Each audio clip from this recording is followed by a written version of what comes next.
Am I the asshole because an employee died after I fired her? Throwaway account.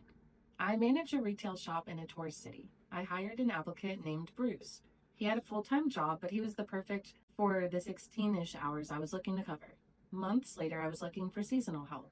Bruce recommended his roommate, a woman with a medical assistant background named Sally. Around the holidays, a lot of people step outside their chosen fields to earn more money.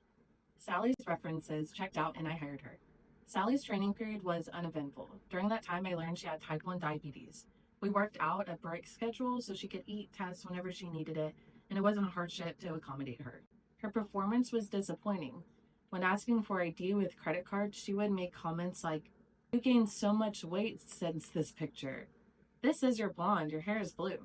I can't accept this." She would argue about tasks, saying she is a cashier and isn't paid enough to sweep the floor or tidy up merchandise. The job role specified both tasks.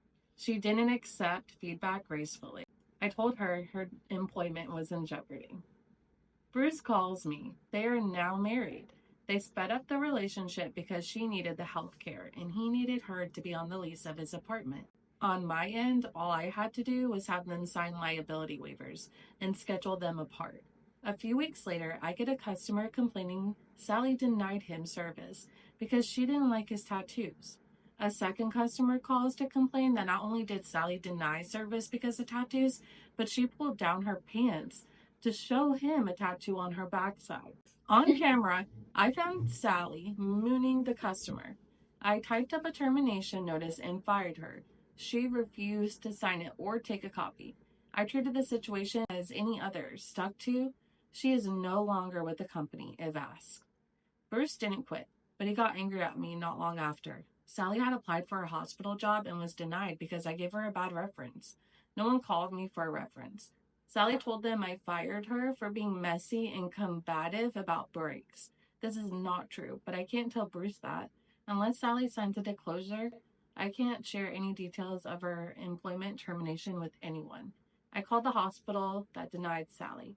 The HR department told me that they had an application from her but had not reached out for references as she was not being considered.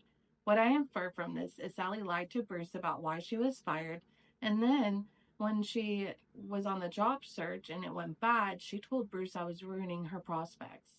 Soon after, Bruce calls. He's been trying to call Sally, but she didn't answer.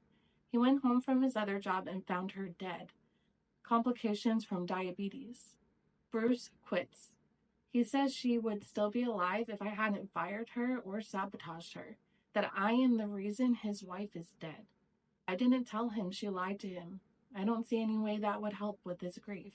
Am I the asshole?